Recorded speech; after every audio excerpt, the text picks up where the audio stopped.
जालंधर से आया hit and run का मामला। ये केस सामने आया, कार सवार ने स्कूटी को सामने से टक्कर मार दी। स्कूटी में सवार पति पत्नी गंभीर रूप से घायल हुए। कार में सवार ड्राइवर मौके से फरार हो गया। पति पत्नी को गंभीर चोटें आई हैं।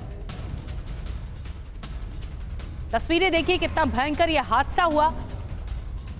कार में सवार ड्राइवर मौके से फरार हो गया। टक्कर मारने के बाद मौके से फरार हो गया। स्कूटी में सवार पति पत्नी गंभीर रूप से घायल हुए हैं। बुरी तरह से टक्कर मारी और उसके बाद ये कार सवार फरार हो गया। दोनों को चोटें आई हैं, पति पत्नी को।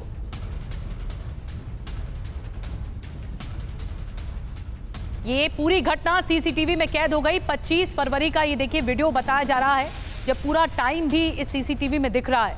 ये कब की घटना है, कब ये जो सड़क हादसा हुआ और उसके बाद सबसे लापरवाही वाला रवैया ये है कि कार सवार टक्कर मारने के बाद फरार हो जाता है।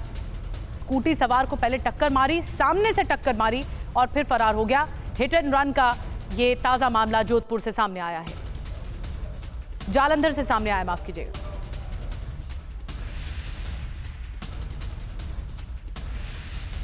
तो तस्वीरें लगातार आपको दिखा रहे हैं। दरअसल पंजाब के जालंधर से ये सीसीटीवी फुटेज आया है। एक स्कूटी को टक्कर मारी, इस कार सवार ने सामने से टक्कर मारी, बुरी तरह रौंदा और उसके बाद ये फरार हो गया। चलते हैं पाकिस्तान की किस तरह एक महिला की जान बाल बाल बची है। एक रेस्टोरेंट में खाना खाने आई थी महिला, लेकिन उसके कपड़ों को लेकर इतनी भद्दी टिप्पणी की गई, जोर जबरदस्ती की गई, बहुत ज्यादा टिप्पणियां की गई। जो वहां पर कट्टर लोग मौजूद थे, कुर्ते पर दरअसल इस महिला के अरबी भाषा में कुछ लिखा हुआ था। महिला ने जो कुर्ता पहना हुआ था उसमें अरबिक भाषा में कुछ लिखा था और आरोप ये लगा कि अरबी भाषा में कुरान की आयतें लिखी हुई हैं। इन आयतों को कुर्ते में लिखकर ईश निंदा की गई। आरोप लगने के बाद वहां कोहराम मच गया, लोग महिला को मारने के लिए दौड़ पड़े। ये है कट्टर पाकिस्तान का चेहरा। एक महिला को रेस्टोरेंट में जब वो खाना खाने पहुंचती है तो उसको घेर लिया जाता है।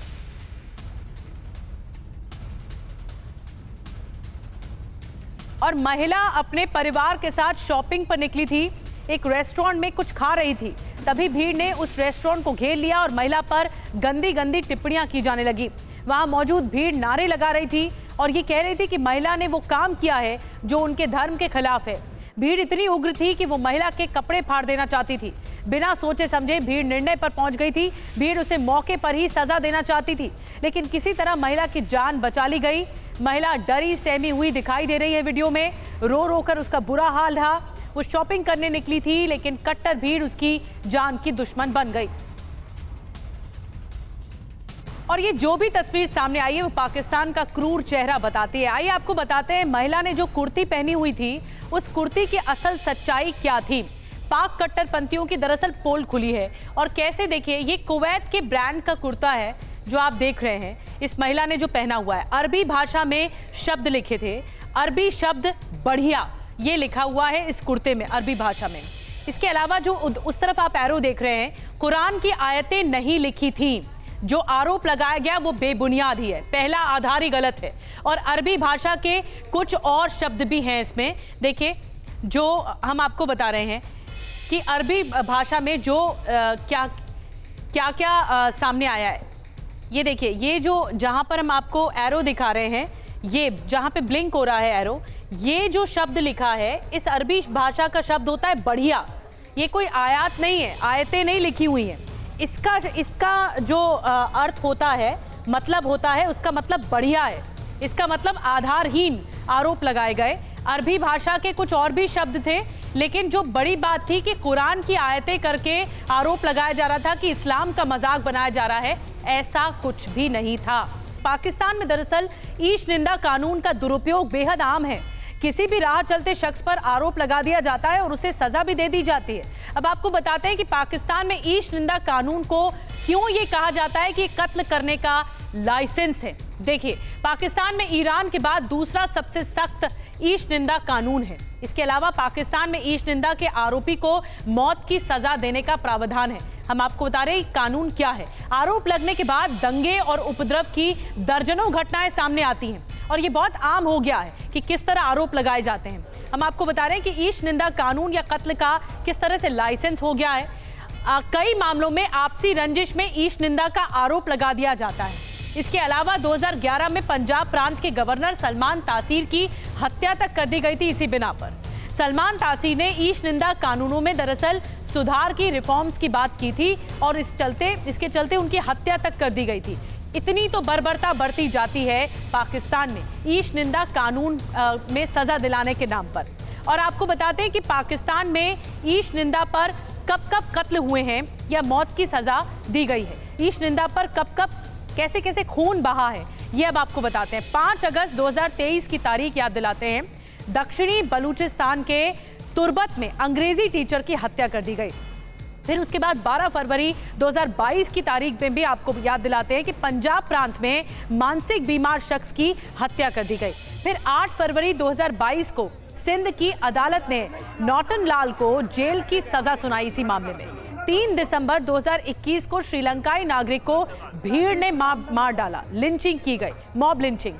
दिसंबर 2019 मुल्तान के एक टीचर को मौत की सजा सुना दी गई। तो ये तो पूरा ये इतिहास रहा है इस ईश निंदा कानून का कि कैसे इसका दुरुपयोग हो रहा है और एक बार फिर से एक महिला पर उंगली उठी है और इस तरह से मामला सामने आया है। आगे बढ़ते हैं आगे और आपको बताते हैं कैसे भारत ने पाकिस्तान पर वाटर स्ट्राइक कर दी है।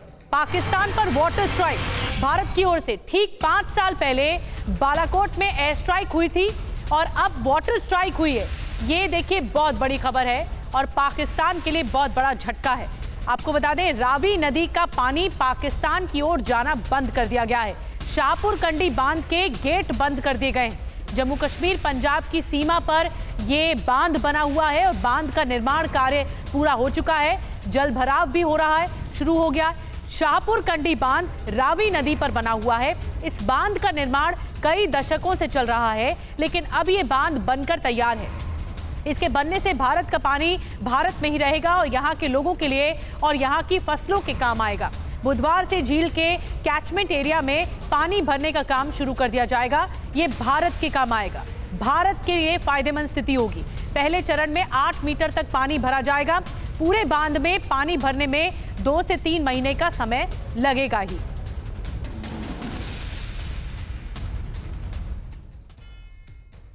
और आइए अब आपको इस बांध के बारे में डिटेल में जानकारी देते हैं कि पाकिस्तान पर यह वाटर स्ट्राइक है और कैसे भारत को फायदा होगा।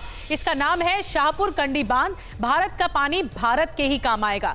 रावी नदी से हर साल 12,000 क्यूसेक पानी पाकिस्तान चला जाता था, अब तक ये होता था, लेकिन अब ऐसा ना हो सकेगा। अब जम्मू कश्मीर को 1,150 क्यूसेक पानी मिलेगा और ये बांध की वजह से पंजाब को 200 क्यूसेक पानी मिलेगा।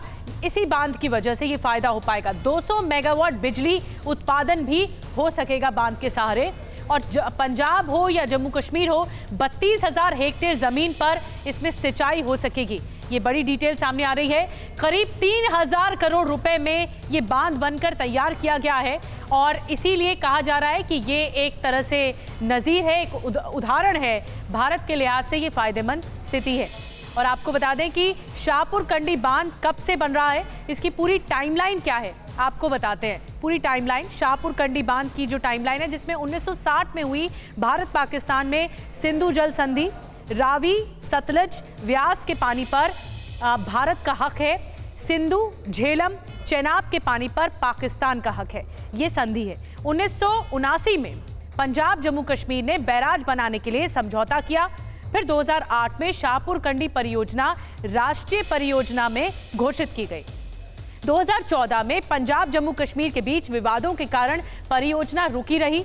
2018 में केंद्र ने फिर मध्यस्थता की, इंटरवीन किया और दोनों राज्यों में समझौता कराया। फिर उसके बाद काम शुरू हुआ और काम शुरू होकर अब खत्म हो चुका है।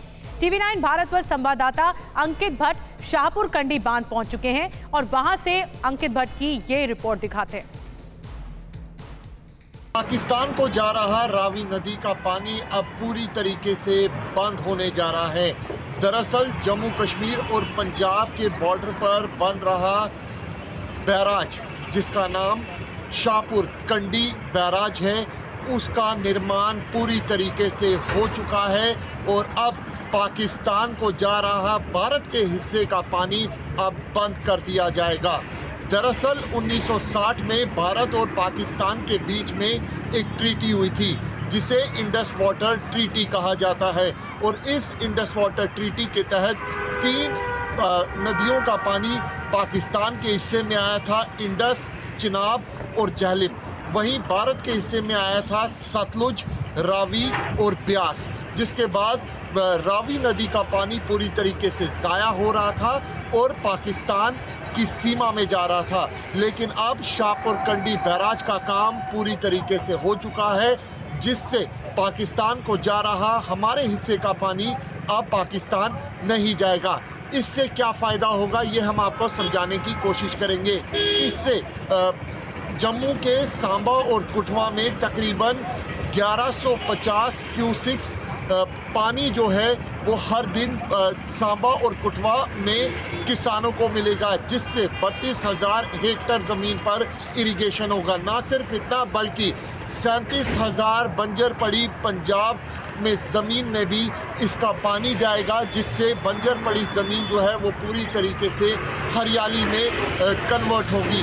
उसके साथ साथ इस शाहपुर कंडी बैराज पर 2 पावर प्रोजेक्ट जो है वो बनाने जा रहे हैं, जिसका तकरीबन 2025 में निर्माण हो जाएगा, और साथ में भारत के हिस्से का पानी अब भारत के ही लोगों को मिलने जा रहा है। जाहिर तौर पर शाहपुर कंडी बैराज का काम पूरी तरीके से हो चुका है, जिससे पाकिस्तान को जा रहा रावी नदी का पानी बंद हो जाएगा, और आने वाले दिनों में पाकिस्तान में पानी की किल्लत साफ तौर पे देखने को मिलेगी।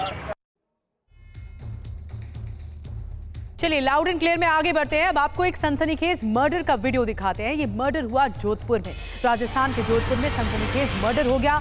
दुकान में दरअसल घुसकर अनामिका बिश्नोई नाम की महिला की हत्या कर दी गई। महिला के पति महिराम बिश्नोई ने मारी गोली। दोनों के बीच पुराना विवाद चल रहा था, और देखिए किस तरह दुकान में घुसकर अनामिका बिश्नोई की हत्या की गई है। महिला के पति ने ही गोली मारी और महिला को मार दिया। सामने से आकर गोली मारी गई। दुकान में अनामिका बिश्नोई नाम बताया जा रहा है महिला का। महिला के पति का नाम महिराम बिश्नोई बताया जा रहा है, और महिराम बिश्नोई अचानक से दुकान में आता है और इस तरह ताबड़तोड़ गोलियां मारना शुरू कर देता है। दोनों के बीच में पुराना विवाद बताया जा रहा था, लेकिन ये सनसनीखेज मर्डर पूरा रिकॉर्ड हो गया सीसीटीवी में। और 33 साल की अनामिका बिश्नोई जोधपुर में नारी कलेक्शन के नाम से एक दुकान चलाती थी। अनामिका की 13 साल पहले महिराम बिश्नोई से शादी हुई थी। महिराम की मेडिकल की शॉप है। 2 साल से दोनों के बीच विवाद चल रहा था। पति पत्नी के बीच में मामला कोर्ट में चल रहा था। महिराम रविवार दोपहर 12 बजे अनामिका की दुकान पर पहुंचता है। पहले दोनों के बीच बहस होती है और उसके बाद महिराम ने एक के बाद एक गोलियां दाग दी। ये पति पत्नी का विवाद इतना ज्यादा पनपा कि पति ने ही पत्नी को मौत के घाट उतार दिया। और अनामिका सोशल मीडिया पर भी लगातार एक्टिव थी। उसने दर्जनों रील बनाए हुए थे। जिस वक्त अनामिका का मर्डर किया गया उस वक्त दुकान पर कोई भी नहीं था। मौके पर सीसीटीवी लगा हुआ था। बाद में जब सीसीटीवी खंगाला गया तो हत्यारे का पता लग सका और ये पूरी वारदात सीसीटीवी में कैद हो गई।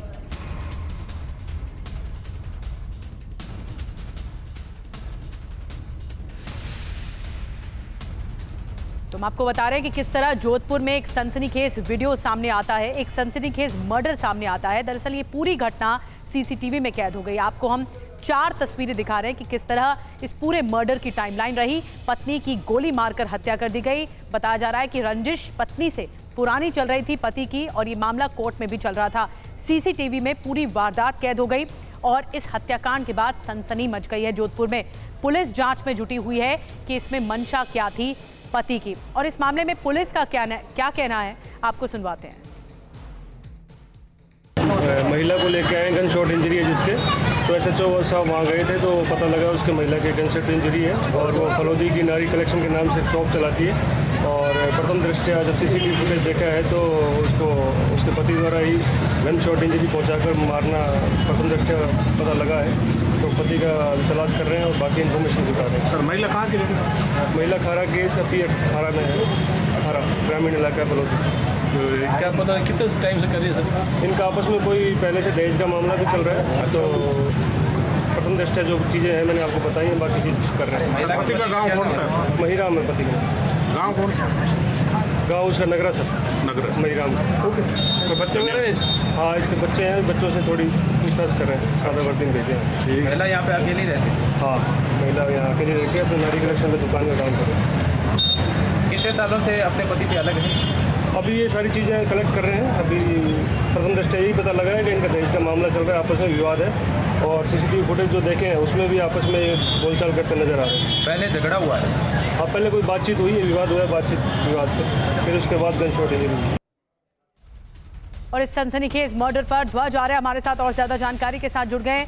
ध्वज, पुलिस कह रही है कि पति ने ही मारा, लेकिन इस हत्याकांड का मकसद क्या था, क्या इस बारे में कोई जानकारी मिल पाई है?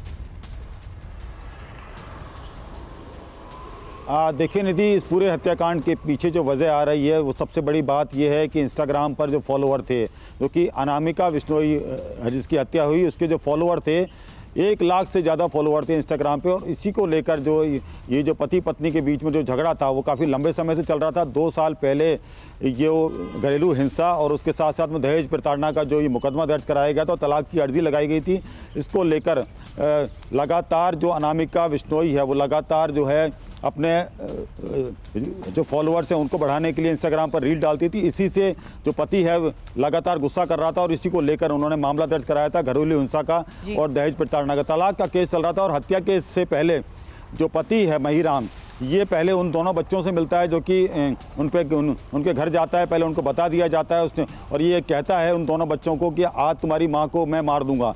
यानी कि 11:30 बजे जब वो उनके घर जाता है तो बताया जाता है कि उनकी माँ को मार देगा। 12 बजे जो है शॉप पर पहुँचता है और शॉप पर पहुँचने के बाद जो हॉट टॉक होती है अनामिका से, उसके बाद में वो गोलियों से छलनी कर देता है। यानी कि ये घटना 12 बजे की है। लोगों को पता चलता है करीब जो है 3 बजे के आसपास, यानी कि 2 से 3 घंटे के बाद में, लेकिन हत्यारे का पता नहीं चल पाता। लेकिन जब सीसीटीवी के जो फुटेज खंगाले जाते हैं तो उसमें ये सामने आता है कि ये जो हत्या है वो उनके पति ने की है। और जो पुलिस पहुंचती है, पुलिस फिलहाल अभी इस पूरे मामले की जांच कर रही है, हत्यारे का पता लगाने का प्रयास कर रही है, लोकेशन ट्रेस की जा रही है, और कहीं ना कहीं ये जानकारी सामने आ रही है कि हत्या के पीछे जो एक बड़ा मोटो था वो इंस्टाग्राम पे रील बनाना, बिल्कुल बहुत और बड़ी 1 लाख से ज्यादा फॉलोअर। हत्या के पीछे जो मकसद था वो सोशल मीडिया बताया जा रहा है, और पुलिस अभी भी हत्यारे को तलाश रही है। पति ही हत्यारा है जिसने सोची समझी रणनीति के तहत पत्नी को मौत के घाट उतार दिया। बहुत बहुत धन्यवाद ध्वज आपका जानकारी देने के लिए।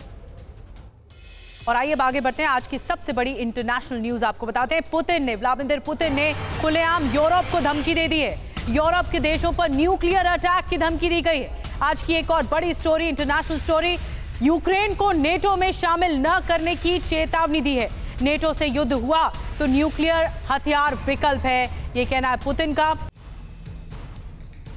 तो पुतिन ने एक बार फिर से दुनिया को याद दिलाया है कि रूस एक न्यूक्लियर स्टेट है। और पुतिन की न्यूक्लियर धमकी के मायने क्या हैं, आइए आपको अब ये बताते हैं। युद्ध बड़ा रूप लेगा तो रूस परमाणु हमले में देर नहीं करेगा, ये पहली बात जो दो टूक कही गई पुतिन की ओर से। यूक्रेन को नेटो में शामिल करने के फैसले को रूस सहन नहीं करेगा। वहीं रूस की घेराबंदी का सीधा सीधा अर्थ यह है कि परमाणु तबाही मचेगी। और यूक्रेन में फंसे पुतिन प्रेशर टैक्टिक्स अपना रहे हैं। जो लगातार युद्ध भी चल रहा है लेकिन साथ साथ प्रेशर टैक्टिक्स भी पुतिन की सामने आई है। और अब आपको बताते हैं कि रूस के पास कितनी बड़ी परमाणु शक्ति है जिस बिना पर यह धमकी दी जा रही है। पुतिन के पास कितना परमाणु जखीरा है, परमाणु दम है पुतिन के पास, आपको बताते हैं। रूस के पास करीब 5,977 परमाणु हथियारों का अनुमान है। 1,588 परमाणु हथियारों की अलग अलग जगह तैनाती है। 10 पनडुब्बियों में 800 परमाणु वॉरहेड की तैनाती है रूस में। आदेश मिलने के चंद सेकंड के अंदर ही परमाणु हमला संभव है रूस की तरफ से। 400 परमाणु हथियारों से लैस इंटरकॉन्टिनेंटल बैलिस्टिक मिसाइलें रूस के पास हैं। रूस की मिसाइलें दुनिया के किसी भी कोने तक पहुंच सकती हैं, तो ये तो क्षमता है रूस की, ये दम है रूस में, और इसीलिए धमकी दी जा रही है। और पुतिन की धमकी के बीच नेटो का बयान भी आ गया है। नेटो यूक्रेन के पक्ष में खड़ा रहेगा। साफ तौर पर नेटो ने समर्थन कर दिया है, यूक्रेन नेटो में शामिल होकर रहेगा, ये कहना है नेटो का। नेटो यूक्रेन काउंसिल के जरिए संबंध मजबूत होंगे।